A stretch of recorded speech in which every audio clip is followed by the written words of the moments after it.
Hi, everyone. Welcome to the first episode of Speechapalooza. This episode is going to be co hosted by me, Cole St. Jean from Plastown, New Hampshire. And me, Alyse Festa from North Andover, Massachusetts. Now, while this is the sixth annual Speechapalooza, this one's going to go down in the history books as the first ever Speechapalooza done all online due to COVID 19. Today's episode will feature 3 Northern Essex Community College students who will each be sharing a topic that they are passionate about. This event is also being used to raise money for Northern Essex Community College COVID-19 Emergency Relief Fund. This fund provides assistance to any students impacted by COVID 19. You can donate to this fundraiser with the link below. So, Alyse, to get this episode started, who is our first speaker? So our first speaker for today's episode is Stephen Allen with his speech, Kill Them with Kindness. This topic is especially relevant right now due to all the challenging hurdles that we are facing with this pandemic.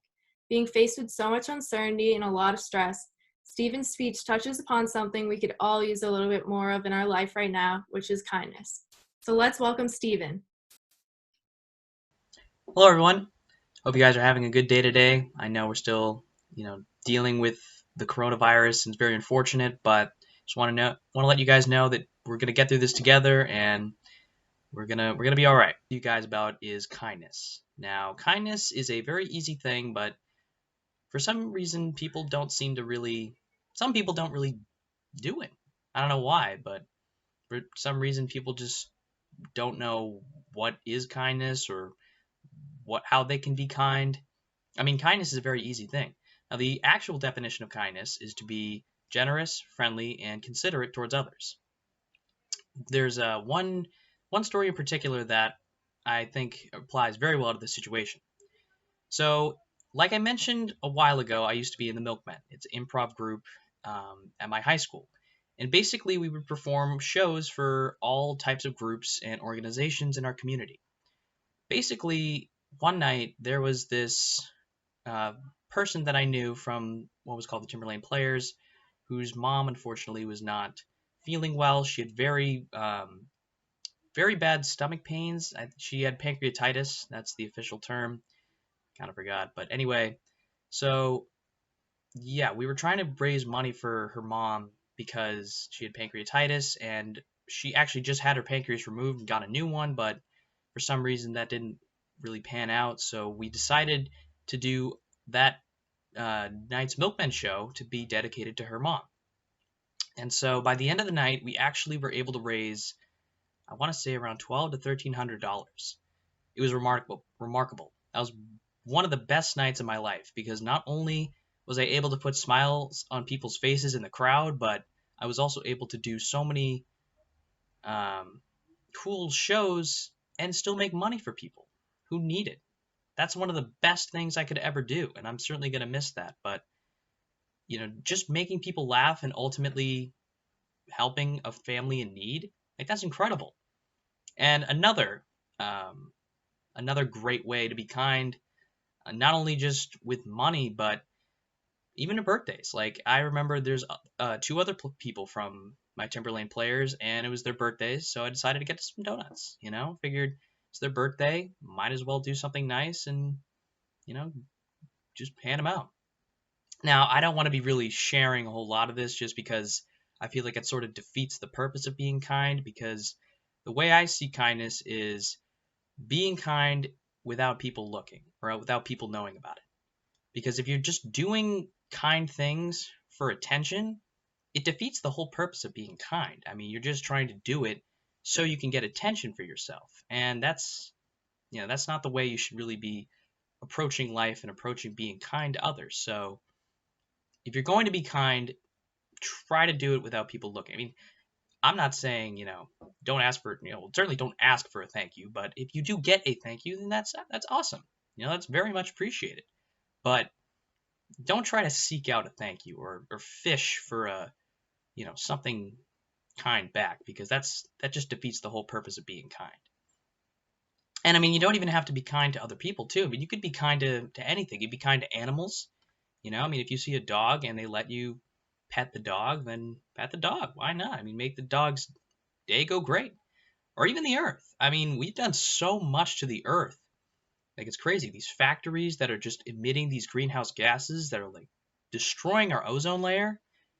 I mean, it's terrible. And, animals around the world are unfortunately facing the consequences for our actions. And that's not cool. So if we could maybe like pick up some trash, that would be cool. Or find some organic ways of maybe living life, that would be tremendous. And it's not just for the people of right now, it's people in the future generations.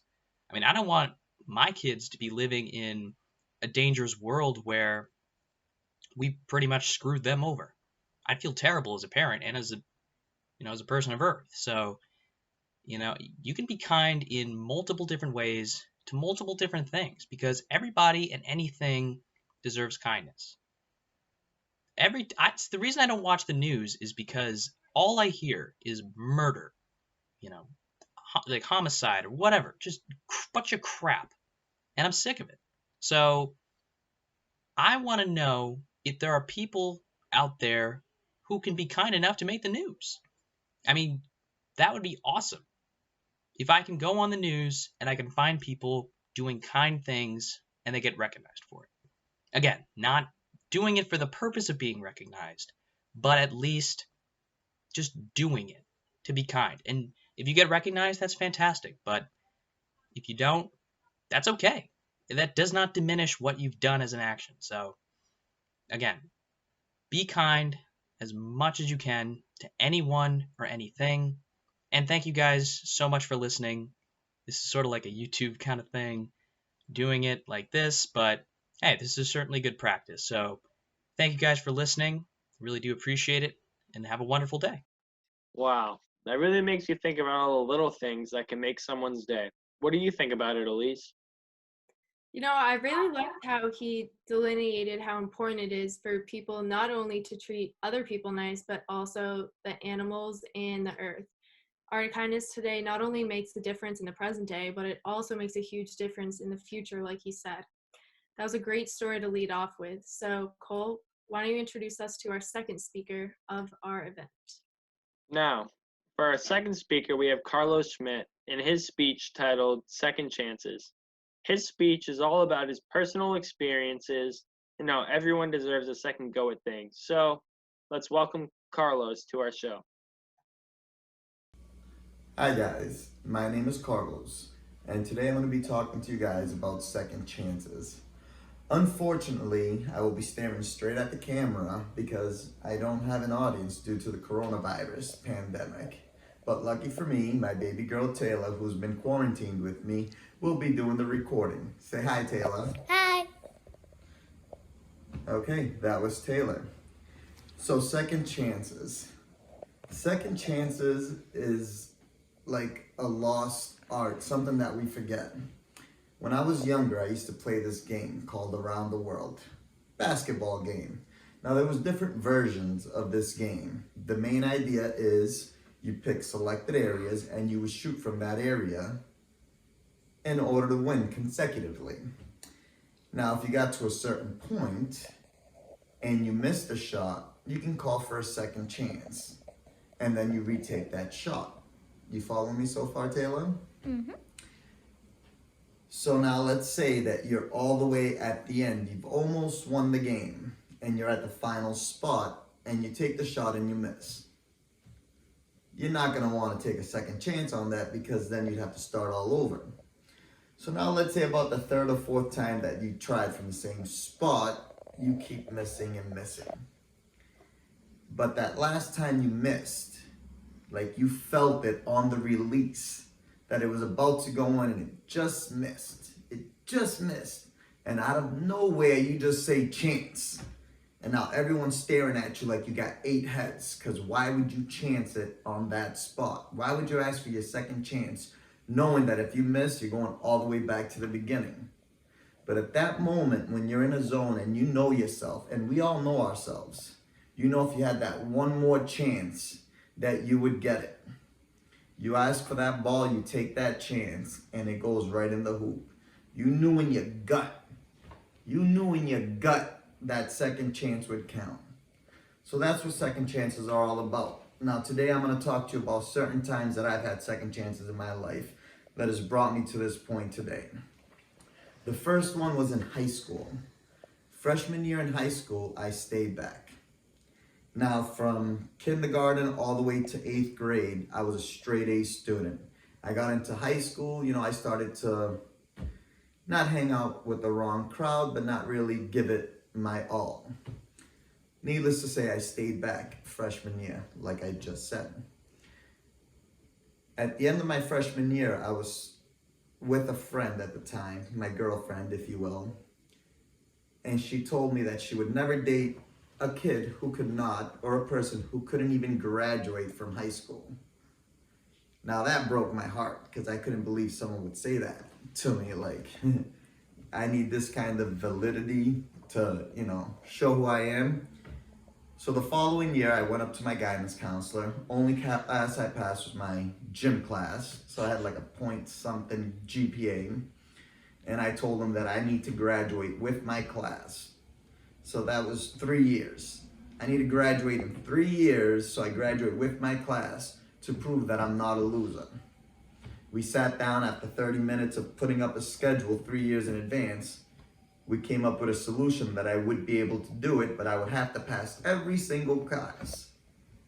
There was my second chance. I took that to heart, and I dedicated myself those 3 years, and I finally got to walk with my class.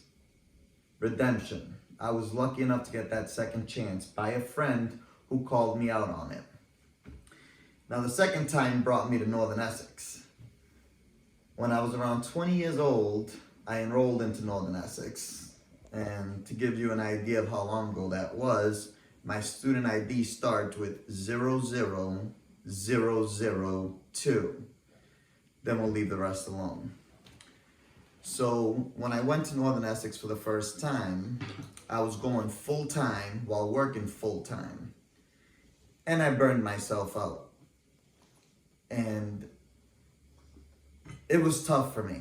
So I took a break, I quit, I called it quits, lived life the next 20 years, and then I came across a video that talked about or reminded me about second chances. On top of that, I had a freak accident at work where I broke my ankle, snapped it, crushed it. I was out of work for about 7 to 8 months, which put a lot of things in perspective for me. So out of the blue, I went to Northern Essex, just went and said, are my credits still good? It's been so long. They told me yes. I was like, really? Put me with an advisor. I put a schedule together, went to financial aid, and before I knew it, I had enrolled into school within a day. Didn't know what I was getting myself into. Now I'm in the same situation that I was in 20 years ago, but this time with 4 kids. Full-time worker and going to school full-time. So hopefully 9 months later, with my second chance, I will finish school, and it'll be a big relief for me because it shows me that I got a second chance and I was able to do what I've always wanted to do. So it brings me now to this chance, the chance of family, the chance of getting together. This coronavirus, it's been awful for all of us, but in some ways it's actually been good. It's given us a second chance at family, at communication, at sitting at the dinner tables again, playing outside with our kids. It's been a struggle, and my biggest struggle with it has been converting over to online classes because that is my Achilles heel. All the classes I failed before were online classes. So I made sure not to take any online classes this semester, and thanks to the COVID-19, all my classes are now online, and it's the stretch line. I'm right there, and my biggest weakness is this right now, but you know what? We're making the best of it. My daughter's here helping me. I got the support of my other kids. One's still sleeping, lazy one. Other one's in the shower. So it is what it is. The second chances, guys, we all have them. Take advantage of them. We know ourselves better than anyone else knows us. No matter how much someone counts you out, don't matter, as long as you don't count yourself out. Thank you very much. That was such an inspirational story. Like his own experience even showed us that after 20 years, it's never too late to go and accomplish your goals. Cole, didn't you say that one time you got a class with him last semester? Yeah, we actually had a business management class last semester, and he touched upon the fact that he was here 20 years ago at this same exact campus, which I thought was really inspirational. And I thought that it's a good message to students coming in now that maybe you don't make it your first semester, but you can always try again.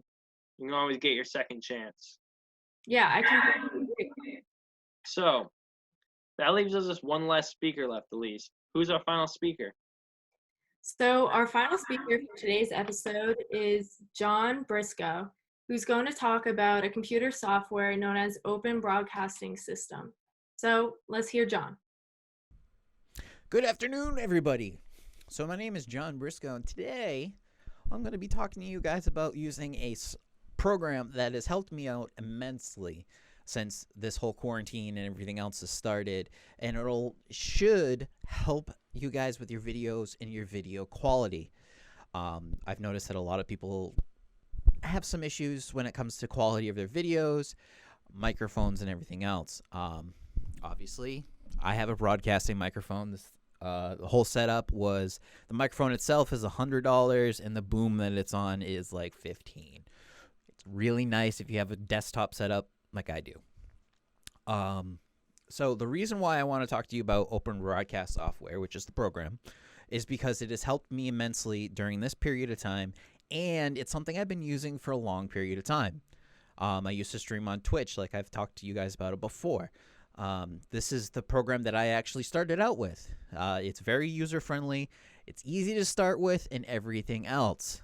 So let's get into it. This is what OBS actually looks like. Hold on, we'll do this. So this is what OBS actually looks like once it's installed. When you install it, it'll actually recognize your video settings and everything else and import them in to try to best do it. It looks at your system and it will actually try to import everything in to try to best itself for your current system. All right, so I'll show you where you guys can actually download this. You download this from obsproject.com. It's right up here. It is exactly how it sounds. It comes for Windows, Mac, and Linux, which is every major thing.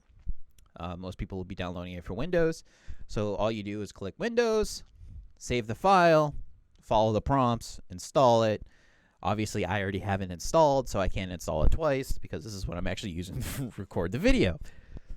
So once you do that, obviously, like I said, it goes in and adjusts itself and allows you to continue.